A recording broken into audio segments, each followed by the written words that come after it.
Ever wondered what everything around you is made up of? What is this matter we so often talk about? Let's delve into it. Matter, in layman's terms, is anything that occupies space and has mass.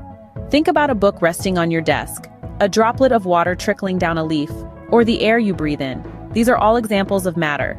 So everything you see, touch, or feel is matter. But did you know that matter can exist in different forms? Yes, matter is a master of disguise and loves to change its outfits. It can exist as a solid, a liquid, or a gas.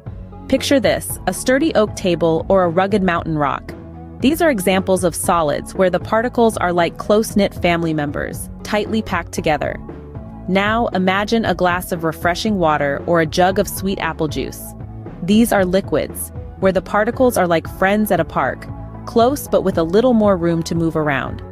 And finally, think of the air we breathe or the steam rising from your morning coffee. These are gases. Here, the particles resemble birds in the sky, free to roam wherever they please. The difference between these three states of matter?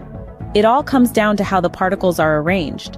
So, the main difference between solids, liquids, and gases.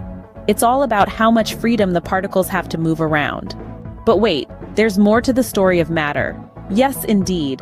Matter isn't just content to exist in its solid, liquid, or gas state. It's constantly transforming, shifting from one state to another through fascinating processes. Let's consider a simple ice cube. It starts off solid, right? But leave it out on your kitchen counter and before you know it, it's a puddle of water. That's melting in action. When a solid gains enough heat, it transforms into a liquid. Now let's take that puddle of water. If we heat it up on the stove, it will eventually start to bubble and turn into steam. That's evaporation. When a liquid is heated up, it changes into a gas. But what happens when we cool that steam down? It becomes water droplets, a process we call condensation. This is how a gas changes back into a liquid. And if we cool the water down even further, it'll freeze back into an ice cube. That's freezing. When a liquid loses heat, it turns back into a solid.